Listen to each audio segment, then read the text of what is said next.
오늘도 빌레몬서를 보겠습니다. 빌레몬서 오늘은 좀 짧은 구절을 봅니다. 1장 8절에서 10절까지 말씀입니다. 이러므로 내가 그리스도 안에서 아주 담대하게 내게 마땅한 일로 명할 수도 있으나 도리어 사랑으로서 강구하노라. 나이가 많은 나 바울은 지금 또 예수 그리스도를 위하여 갇힌 자 되어 갇힌 중에서 낳은 아들 오네시모를 위하여 내게 간구하노라. 아멘. 잘 아시는 테레사 수녀가 어느 날 한 어린아이의 상처를 아주 지극한 정성으로 치료해주고 있을 때였어요. 그때 그 인근에 살던 주민이 그 모습을 보고 이렇게 물었더랍니다. 수녀님, 당신은 잘 살거나 높은 지위를 가진 사람, 편안하게 사는 사람들을 보면 부러운 마음이 안 드십니까? 이런 삶에 정말 만족하십니까? 라고 물었어요. 그러자 이 테레사 수녀의 대답은 다음과 같았습니다. 허리를 굽히고 사는 사람은 위를 쳐다볼 시간이 없습니다. 라고 말하더라는 거예요. 그가 나이가 들어서 허리가 굽어진 게 아니라 섬기느라고. 허리를 굽히고 섬기는 사람은 위를 쳐다볼 시간이 없다라는 그녀의 그 아름다운 신앙의 모습을 우리들에게 보여줍니다. 우리 그리스도인들이 위를 쳐다볼 때는 하나님을 볼 때뿐이에요. 그 어떤 누구도 부럽거나 또 기대되는 마음으로 바라볼 이유가 없다는 거예요. 오늘 사도 바울은 빌레몬에게 하나님이 주신 권위로 명령할 수도 있었을 거예요. 거기도 8절에 그러잖아요. 아주 담대하게 내게 마땅한 일로 명할 수도 있으나, 충분히 그런 자리에 있다는 거예요. 그러나 사도 바울은 도리어 간구한다라고 말하고 있어요. 아버지의 권위는 절대적이잖아요. 그러나 아버지의 권위를 포기하고 오히려 사랑하는 자녀의 그 발 아래 자리에서 섬기는 마음으로 부드러운 음성, 친절한 몸짓으로 존댓말을 하면서 그 자녀를 하나님의 말씀으로 양육한다고 하면 어떤 교육적 효과가 있겠습니까? 말씀에서 보는 것처럼 바울은 빌레몬보다 나이도 많아요. 그 당시 동양 사회에서는 나이 많은 분들의 권위가 인정되는 사회였어요. 우리나라도 나이 많은 분이 존경을 받는 이런 질서의식이 아직도 남아 있잖아요. 바울은 주님을 위하여 로마의 감옥에 갇혀 있어요. 주를 위하여 일하는 사람들은 주를 위하여 희생하는 사람을 존귀히 여기게 되어 있어요. 그게 빌레몬의 마음일 거예요. 더군다나 지금 바울은 그 감옥 안에서 순교의 문턱에 와 있습니다. 적어도 믿음 좋은 이 빌레몬에게는 바울이 강점이 많아요. 그러하지만 사랑으로 인하여 이러한 모든 강점들을 약점으로 돌립니다. 그리고 오네시모라고 하는 이 성도를 위하여 약한 자가 되어서 빌레몬에게 진심으로 부탁을 하고 있습니다.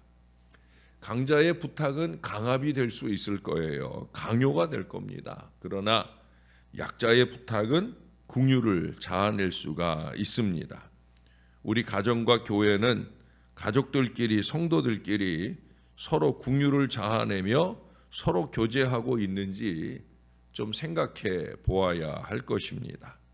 충분히 명령할 수 있는 자리이지만 그래도 청유형의 부탁이 더해질 수 있는 관계라고 하면 훨씬 더 좋은 관계가 될 수 있을 거예요. 그것은 윗사람이 낮아져서만 만들어지는 관계가 아니라 아랫사람이 윗사람의 말에 대하여 어떤 태도를 취하느냐에 따라서도 아마 다르게 그 결과가 나오리라 여겨집니다. 권위주의 아버지 아래서 권위주의 아들이 나오고 권위주의 어머니 밑에서 권위주의 딸이 나옵니다. 이러한 권위주의 속에 성장한 사람들이 사회에서 존귀 여김을 받을까요? 그렇지 않을 거예요. 예수님이 이 땅에 계실 때의 자리는 제자들의 발 아래였음을 잊지 말아야 됩니다. 그 제자들의 발 아래 무릎을 꿇고 그 제자들의 발을 씻겼던 그 예수님, 아마 바울의 마음속에는 그 마음이 있었던 것 같아요. 그래서 오네시모를 위하여 사랑으로서 간구한다라는 이 말씀을 기록하게 되었다고 보여집니다. 그것도 그렇잖아요. 내가 나를 위해서 무릎 꿇고 사정을 한다면 어찌 보면 얼마나 슬픈 일이겠어요. 아마 자존심이 많이 상해서 견딜 수 없을 거예요. 그러나 남을 위해서, 이웃을 위해서 남에게 자기 자존심을 꺾고 사정을 한다고 하면 이 얼마나 숭고한 자세겠습니까?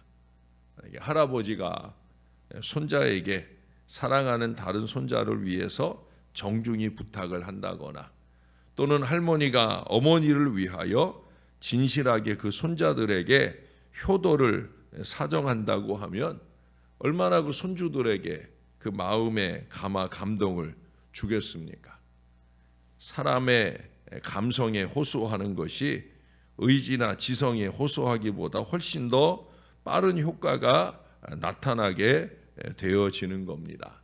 명령이 부탁으로 바뀔 때 그 가정에서 민주시민이 양육되게 되어집니다. 사실 이제는 MZ세대라고 하는 오늘날의 이 어린 세대들에게 명령이 통하지 않는 그런 시대가 되었잖아요. 요즘에는 사춘기도 초등학교 때 벌써 오기도 하고 또 학내 폭력이나 이런 것들도 벌써 초등학교 1학년 때부터 아이들이 경험하기도 하는 그런 시대가 되었더라고요.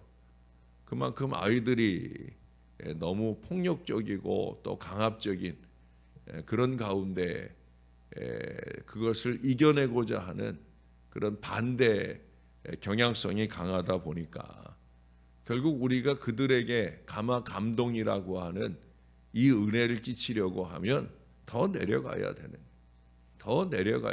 거예요. 유명한 알버트 슈바이처 박사가 선교 모금차 시카고를 방문한 일이 있었습니다.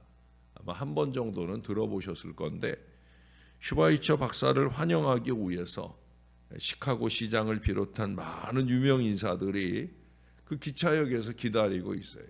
열차가 들어오니까 대부분 열차는 그 설국 열차라고 하는 그 영화에서도 보는 것처럼 앞자리 기관차에 있는 바로 그 뒤에 쪽이 1등석 자리잖아요.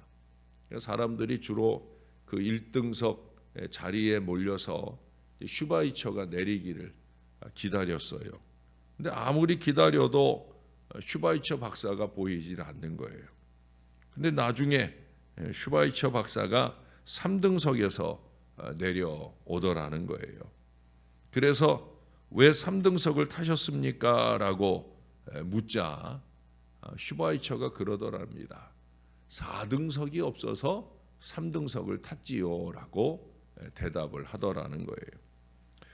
선교사이기 때문에 한 푼이라도 더 아껴서 선교에 쓰려고 하는 그 마음도 읽혀지고요. 그보다는 낮은 곳을 찾아가는 겸손이 선교도 전도도 가능하게 한다는 사실이에요. 선교한다는 마인드, 또 전도한다는 마인드, 그 마음을 가진 사람이라면 더 낮은 곳을 찾아갈 수 있을 때에야 전도도 되고 선교도 될 수 있다는 사실이에요. 오늘 본문 말씀에 보면은 거기 10절 시작을 그렇게 하죠. 갇힌 중에서 낳은 아들이라는 표현이 나옵니다. 바울이 감옥에서 낳은 아들이라는 이 말을 적은 것은 결코 육적인 차원은 아닐 거예요. 바울은 독신이니까 적어도 영적인 차원입니다. 여러분, 우리들은 누구의 자녀입니까? 분명히 가정에서는 아버지가 계시고 어머니가 계십니다. 그런데 어찌하여 하나님을 아버지라고 부르고 있습니까? 하나님의 영인 성령을 모셔드렸고 예수님의 생명이 내 속에서 역사하기 때문에, 그래서 나는 아버지 하나님이 영적인 아버지가 되는 거죠.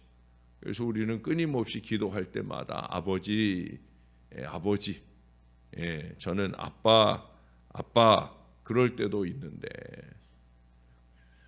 아버지 하나님, 우리가 말씀 중에 낳은 아들이라고 하는 이 말은 영적으로는 복음을 믿으면 복음 안에 계시는 그 주님의 십자가와 부활, 그리고 이제 다음 주 수요일에 우리가 나누게 될 재림의 그 약속들이 분명히 주어집니다.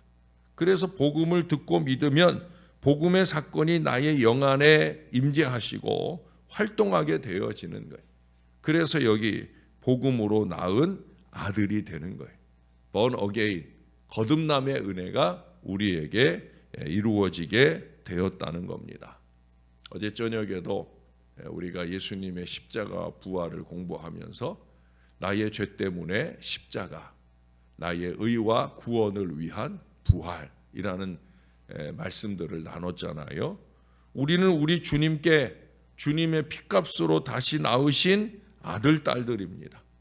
또한 여러분이 인정하시든 안 하시든 저에게는 여러분은 영적인 자녀들입니다.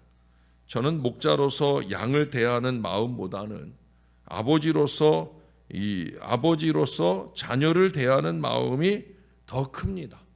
그래서 잘못 가는 자녀일수록 더 마음이 아파요. 더 안타까워요. 더 기도합니다. 여러분, 양이 잘못하면 막대기면 충분한 거예요.